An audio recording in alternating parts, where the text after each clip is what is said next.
everyone. I'm Adam Biar, and we're here for the latest edition of On the Sidelines. And I'm interviewing Ms. Frances Vernell Jackson. She's a candidate for the North Carolina House 45th District, and we want to introduce her to you. Ms. Jackson, how are you this morning? I'm wonderful. Thank you for having me this morning. Thanks for coming in.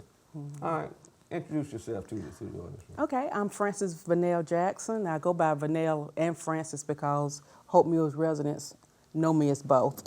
So I want to make sure I don't miss out on any votes. Right. I went to E. Smith Senior High School and went on off to North Carolina A&T and earned a degree in Transportation and Economics from North Carolina A&T State University. Then I went on with my master's from here, Fayetteville State, with a degree in political science, a master's. And in August of last year, I received my PhD in public policy and administration, specializing in law. Actually, my mom and dad met here at Fayetteville State. So this right here has been a blessing for me to be here on campus again. Right. And my mom and dad met here. My dad's a graduate of the class of 1964, and that's a very well-known class here. I worked for Cumberland County as a planner, as a thoroughfare and community planner and land use planner, working with developers and engineers. And I went on to the city of Fayetteville, and I worked as a transit analyst with Jerome Brown as the director at the time. Yeah, I thought you would. Working with transit as a civil rights officer, marketing, a little bit of everything there. And I've also worked as a magistrate, and currently I serve at Fayetteville State as an adjunct professor there. So I have a little bit of experience in everything dealing with teaching. I was a teacher in Hope County, transportation director in Hope County, and high school civics and economics teacher. So I have a diverse background that I think will be an asset when elected to go to Raleigh. You decided naturally so that you want to serve the people. Well, you know, being in Hope Mills, I've actually had the opportunity to run for office before, so I guess my experience as a planner and in government, I had an opportunity to see how things worked as to who gets what and how, and I felt that as that experience would aid me in serving the community. So I've been an advocate in Hope Mills for a few years, served on the zoning commission there, Hope Mills Zoning Commission, had some interesting cases that come before us there. But as a planner for Cumberland County, I was also the planner assigned to Hope Mills. That was my community that I served as a planner. So I've been in the community for a while now, working on in different capacities as it relates to improving the community. So that is the reason why I felt that there were some things that need to be done in Raleigh that's not, and one of the things is teacher pay. As a teacher myself, high school civics teacher, I was responsible for buying a lot of the resources and pencils and papers for the kids that teachers do that. And it's not something that's uncommon, but I just felt that there's some things that need to be done that's being overlooked. That's something I've always said, that lawmakers know that teachers are very caring people. Yes. So rather than putting money in education, they figured the teachers would supplement the lack of funding. We do that. When I was a teacher, we did that for the kids, with the kids who did not have. We buy pencils and papers and things to encourage them to want to participate in class. We did that, and they do it now. I talk to teachers now out there in the community since I've been running for this position. One of the things I found very interesting is that, one time teachers could retire from being a teacher and come back after 6 months and earn part of their pay. Now I understand that's been reduced to maybe 20% of what they used to make. So they're not even, it's difficult to get teachers with experience to come back and sub or either serve as a teacher. So I found that I was very concerned, Adam, when I found that state lawmakers allowed NCDOT transportation workers to spend like $55 million on giving raises and raises to employees just May of last year, up to as much as $20,000. But yet they could not find the money for teachers. And like you said, teachers do so many other things other than just teach. And we don't go into it for the money, absolutely not. But I think that there should be more appreciation to them and what they do than there is what's going on right now. That's something I can attest that is needed. on It the state is. level. Yes. State level, and Yeah. for whatever reasons, and I think it'd be very interesting to find out Yeah. why things like that. And, I would too. Being here, and I think that's one thing you find as lawmakers, they put mandates out for this to be done and that to be done, but very few of them have the experience of seeing how things really work before they create these mandates. And I would love to know how many of them, since they've been in Raleigh, have gone and volunteered in a classroom on their time off, on their downtime.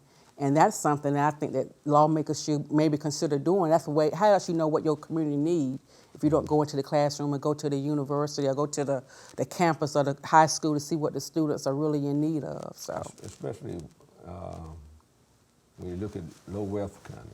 And North Carolina has a few low wealth counties, and there tends to be many problems there. You are right. I've experienced that this year too. I was subbing in another community very adjacent to here, and the school was next door to an elementary school. So they asked me, Miss Jackson, you come in and sub for us? I said, sure. I went to the classroom and they said, no, the person is out in the hut now. I went out to the hut, which was like a mile from the school. Seemed like it was where it was in the outside in the weather. And the student said, Miss Jackson, can we get the key to go to the bathroom? Little did I know that the kids had to take a key and go to the building next door at the elementary school to use the bathroom. So all the kids at the middle school are having to go to the elementary school to use the bathroom. So there's a great need. They have a lot of huts out there, not classrooms, but huts that are used as classrooms. So there are a lot of needs in communities like that. And I enjoy working with them because they have the greater need, those kids out there. And I enjoy my time there. And at some point I may even go back. But right now I'm working on this. And even if I am elected to go to Raleigh, I do want to go back and talk to the kids and make them aware that, hey, you can do this too, and what it all is involved. I had the opportunity to work at Jack Britt last month, and amazing to me that students were very interested in what's going on in Raleigh, very concerned. So, Probably because their awareness has been raised by the quality of education they're getting. Quality of education, and on the ballot this year, there are some very crucial matters on the ballot. One being reproductive rights. The young ladies in the classroom, I actually was taking over or subbing for a professor at FTCC who teaches out on campus. It's a community college class, but it's at Jack Britt. And he had to go home and take care of some personal matters. And I took over and used his slide presentation and all that, and you would not believe how many times Planned Parenthood came up, and they prompted discussion in the class. And I had opportunity to get a feel for what the students' interests were and what their concerns were, and also the increasing minimum wage came up and equal pay for women. So I was in my element. So yeah, the students are very much concerned about what's going on in Raleigh also. All right. What are some of the other issues that you want to look at? One of the other issues that I'm interested in looking at is Medicaid expansion is a big issue right now. I understand the lawmakers passed on an opportunity to expand it back in 2014 when the federal government would have paid 100% of it, but I do understand that there are other issues concerned with it that I think should be addressed before we expand it. One of the things that's concerning is that not a lot of doctors are willing to take that Medicaid, especially in low poverty. In high poverty areas, the doctors are not willing to take that as a payment, and some of them are not actually getting paid for it. So I think that those things on the foundation of Medicaid expansion, those things should be taken care of and looked into first before they jump into the expansion of Medicaid. But I do think it's very much needed. We have so many in this community who do not have medical health care coverage, and I think it's something that you really need. And not just the health care, but health care takes in so many other things like mental health and going to the doctor and getting those what you need in terms of, this is a military community. It doesn't make sense to me that we don't have mental health facilities here for people. When I was a magistrate, I was telling a group on Saturday that when I was a magistrate, WOMAC and VA would call us to we as a magistrates, we can determine whether someone should be involuntarily committed. And with that happens, VA and we'll make a call and say, hey, we need you all to put some papers out to pick this person up.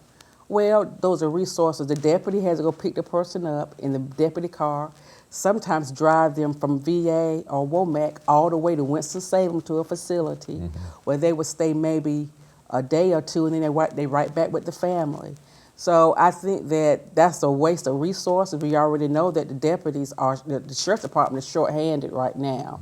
And even a year ago when I was there, they were shorthanded. I understand they are right now. So there are so many things when it comes to health care that it touches upon that people don't think about until you don't have it. Right. And so those are some of the other interests I have other than teacher pay. Retirees are concerned that they haven't gotten a raise. I actually talked to one of my professors here on campus who told me he hasn't had a raise in 10 years. I don't know who decides that, but he has not had a raise in 10 years, and he's been here at Fayetteville State as a professor. So, Well, that's education and that's lack right. of Sure support is. for that. Yes. We're talking about mental health, and I can remember when funding was taken away from the local health departments in terms of mental health. And that's a problem that doesn't go away. It just shifted around. And so it seems to me that either someone's not looking down the road to see what kind of problems that can arise up when you do things like that. Yeah. I just can't see a human being making a decision to turn a blind eye to things that are needed in our community. But would that be some of the things you'll address? That, as well as one, and I want to touch on what you just said. You absolutely are correct. I feel that this administration has put a value on our lives, and they have determined what's valuable and what isn't. And you're absolutely right. There should be some way of looking at how to address the mental health concerns we have in this community. I know that they have like a regional board that they use now. Well, if it's, I think in some communities, and especially here, they keep doing the same old things, and you see it's not working. I think it's time for someone to say, okay, this is not working. Let's look and see what does work. It's not anything wrong with going and look at other communities and see how they address these concerns. If it's working for someone else, it might. Everything doesn't work in one place as it would in another, but just look at it. Another concern I have is, the water in Grays Creek. We should have some regulations in place to make sure that these companies, when they come to our community, that we have regulations in place to protect our citizens. And I understand it's like $95,000 to expand, for PWC to expand to provide water to each home. And they say, hey, that's too much. 95 per home? Yes. So, again, the value has been placed there. When I was a planner, one of the things we did not want to expand or allow development to occur in communities or in areas of the community where you didn't have public services, water, sewer. But it's very hard to tell someone what they can and can't do with their land, especially since a lot of farmers now don't have children who are coming home. They don't want to come back home and farm the land. So the next best use of it is build houses. I don't know, maybe now the next best use is this CBD thing, who knows? But there are other opportunities out there. But I do know that kids are not coming back here to farm the land. So these developers are, hey, let me sell my land and get something out of it while I'm alive and build homes. And with that happening, no one ever thought about the contamination that would occur in the Cape Fear River. They knew about it because they went to Wilmington first. So the guys here should have known back however many years ago that was. And now all of a sudden it's an election year and it's an issue. We need to find a resolve to it. And that's how it works in this community. Yeah, don't get me started on that. The water polluted, the groundwater is polluted, the well water is polluted, and the corporation that caused it gets a slap on the wrist. Exactly, and I don't know what the answer is except put some regulations in place. Because one of the things you look at, so many people in Grace Creek say, oh, we're going to sue. Well, It's like in the other communities that it happened, they end up leaving and going someplace else. So when that happens, you have to weigh, is it the people who have contaminated wells and water, should they be compensated and PwC just expand, or do they leave here and go somewhere else and we have people here out of work? I don't know what the answer is, but that's something in Raleigh I would like to investigate and look into. Well, please do, and please keep us informed on what you find. Yes, sir, I will. Because that's the problem, is we don't always get timely information or information that we can act on. It's because of the lobbyists and the people that are blocking that information and benefiting from it.